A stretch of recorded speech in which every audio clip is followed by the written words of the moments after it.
చెప్పిన విషయాలు చెప్పు. నేను ఏమేమి ప్రాబ్లం మాకు ఏ దారి ఏది మా పిల్లడికి మొన్నండి యాక్సిడెంట్ ఏ లీవ్ డబ్బులు తిన్నాయండి. అది ఒకసారి మన ఆఫీస్కి రండి. అది మా అబ్బాయి పేరు సతీష్ అండి, ఐటీ చదువుకున్నాడు. కానీ మాకు మా పిల్లడికి ఎవరున్నారు ఇక్కడ? మీరు డీటెయిల్ ఆయనకి ఇవ్వండి, మధు గారికి ఇవ్వండి ఒకసారి.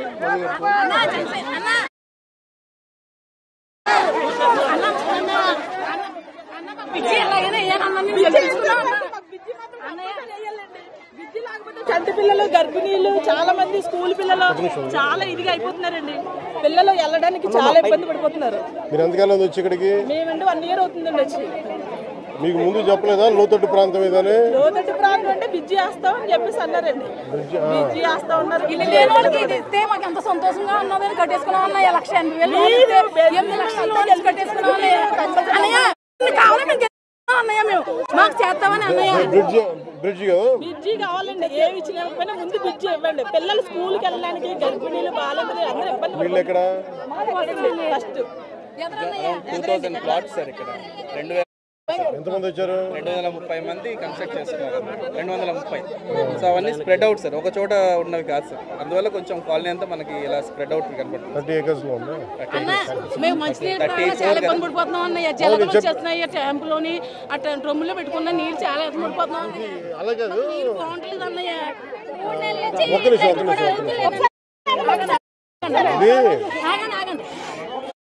ముందు ఇల్లు కట్టేటప్పుడు ఏం చేయాలంటే ముందు శానిటేషన్ వేయాలి, ముందు పైపులు, డ్రైనేజ్ పైపులు కావాలి, నీళ్ళ ఫెసిలిటీస్ ఇవ్వాలి. ఇళ్ళన్నీ ఏంటంటే అరాకొరగా చేస్తారు, అందువల్ల వచ్చే సమస్య రోజు కరెక్ట్ చేస్తుంది.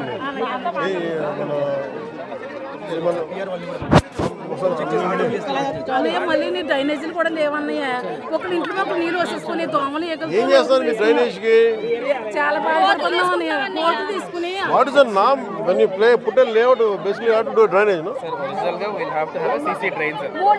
లైట్లు కూడా ఎలుగుతలేదన్నయ్య. చాలా లైట్లు ఎట్టుకుంటున్నాం. ఎలగట్లేదా? అసలు లైట్లు కూడా ఎలగట్లేదండి. ఏం చాలా ఇబ్బంది పడుతున్నారు.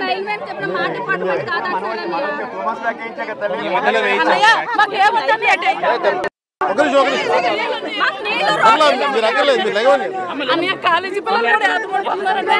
మా అబ్బాయిలు మా అబ్బాయి డిప్యూటీ సీఎం అవుతానయ్య. అన్నయ్య సీఎం అవుతామన్నయ్య. మళ్ళీ నాకు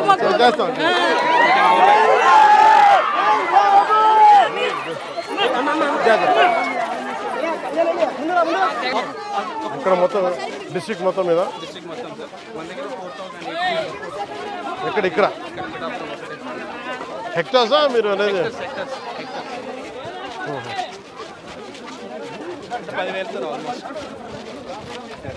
పొద్దుటికి మొత్తం సినారియో మారిపోతుంది. మాకు ఆల్మోస్ట్ 45,000 క్యూసిక్ దాటేసింది. ఇట్ ఈస్ హిస్టరీ ఆఫ్ 1987 దాకా ఫస్ట్ టైం ఇంకో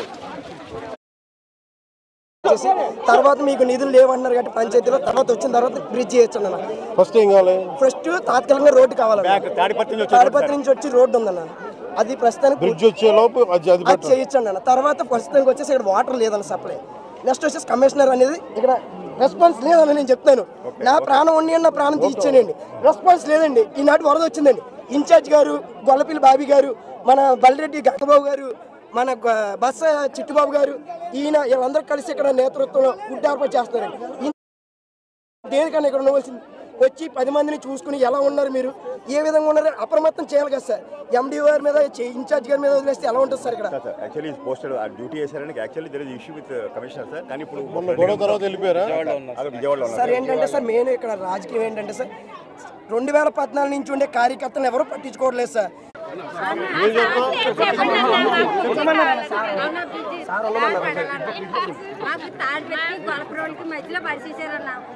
పరిచేసారన్న రాబోతు చాలా బాధపడుతున్నాం.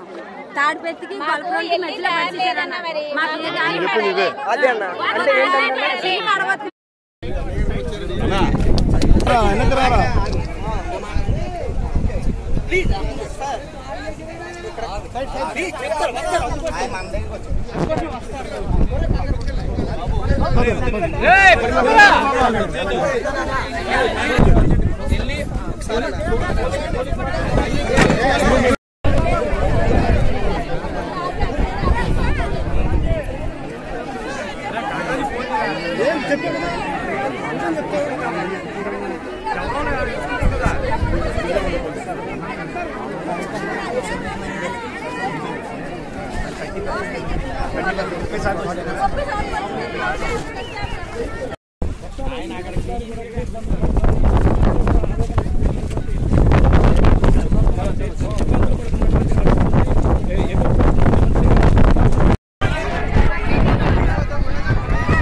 వర్షాపాతం నెలకొంది.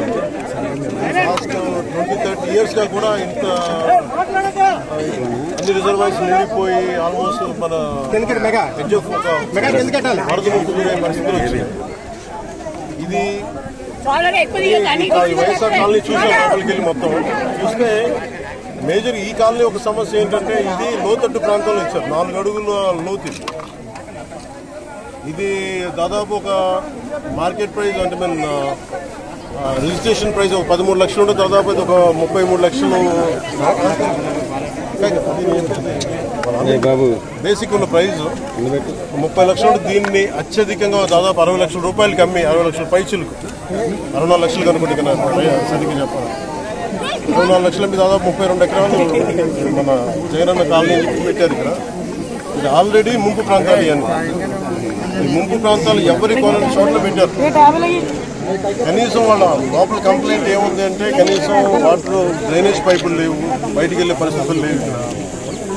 ఇది మనం మీకు చెప్పినట్టు కదా, బుడమేరు ప్రాంతం అంతా కూడా ఇలాగే పరివాహక ప్రాంతాల్లో లోతట్టు ప్రాంతాలు ఎక్కడైతే నీళ్లు అవంతరాలు లేకుండా ఎలా సాగాలో అలాంటి చోట్ల లేవు. అలాంటి చోట్ల ఇల్లు కట్టేయడాలో లేదంటే స్థలాలు ఇచ్చేయడాలో ఆక్రమణలో గురై ఇదంతా పరిస్థితి. అలాగే దీనికి సంబంధించి పొలాల గట్ల మీద దాదాపు ఇది ఎవరు చెప్తా ఉన్నారు నాకు 2 లారీల ఏరియా రోడ్డు ఇది ఎన్క్రోచ్మెంట్ జరిగి దాదాపు మొక్కలు వేసేసారు. అది కూడా కొంచెం క్లియర్ చేసి ఇబ్బంది ఉండదు అనేది చెప్తా ఉన్నారు. మేజర్ ఏంటంటే ఇక్కడ ఒక కల్వర్ట్ కావాలి, బ్రిడ్జ్ కావాలి. ఆ బ్రిడ్జ్ ఒకటి వేస్తానని చెప్పి మాట ఇచ్చాను. ఈ వరదలు తగ్గగానే దీన్ని వాటర్ ఫుటింగ్లో చేయించాలని చెప్పి కలెక్టర్ షణ్మోహన్ గారు కూడా మాట్లాడుకుంటా ఉన్నాం. ఇదేంటంటే ఇది మనం ముందున్న ఇదేనంటే ఇప్పుడు ఎవరు చేశారు, ఏం చేశారు, ఇది అది మేము పొలిటికల్గా మేము మాట్లాడుకొని తెలియజేస్తాం. కానీ ప్రస్తుతం ఇక్కడికి వచ్చింది ఎంత ప్రిపరేషన్ ఉంది. ఇన్ఫ్యాక్ట్ వరదలు మనకి ముంపు గురైతే ఇప్పుడు దాకా పొలాలకే ముంపు గురైనాయి. అలా కాకుండా కాలనీల్లోకి ఇళ్లలోకి వస్తే ఎంత రెడీనెస్ ఉందని యంత్రాంగం ఒకసారి పరిశీలించడానికి వచ్చాను, సమస్యలు తెలుసుకోవడానికి వచ్చాను. ఇవన్నీ ఒకసారి వరద ముప్పు తగ్గగానే ఒకసారి వీటికి సమస్యలు పరిష్కార దిశగా, వీటికి శాశ్వత పరిష్కారాల దిశగా అడుగుతాం సార్. ఇప్పుడు ఏలేరు అనేది వరదాయిని మెట్ట ప్రాంతానికి ఉమ్మడి తూర్పుగోదావరి జిల్లాలో ఇవాళ దుఃఖదాయనిగా మారింది. మొత్తం మునిగిపోతున్న పరిస్థితి. గత 5 ఏళ్లలో కనీసం పూడికి కానీ ఏ పని చేసిన పరిస్థితి. ఇప్పుడు మీరు దాని ఆధునికీకరణ కూడా మీరు కూడా మాట్లాడారు. అసలు నేను అనేది ముందు ఆధునీకరణ అనేది ముందు పక్కన పెట్టండి. గత 5 సంవత్సరాల కాలంలో వీళ్ళు కాలువలు పొడికలు తీయాలి. నిజం ఏం చేసేట్టు ఈజీ వీళ్ళ ఎంతమంది. ఎందుకంటే ఇప్పుడు దీన్ని పొలిటికల్ రెటారిక్గా కానీ లేదా వైసీపీ తిట్టడానికి వేదికగా చేసుకోలేదు. దీని గురించి ప్రత్యేకించి వాళ్ళు అన్న ప్రతి మాటకి, వాళ్ళు చేసిన ప్రతి పనికి సాక్ష్యాధారాలతో సహా వాళ్ళు ఏం చేశారు, వాళ్ళు ఏ స్థాయిలో పెట్టారు అనేది మీకు చాలా కూలంకషంగా మీకు వివరిస్తారు.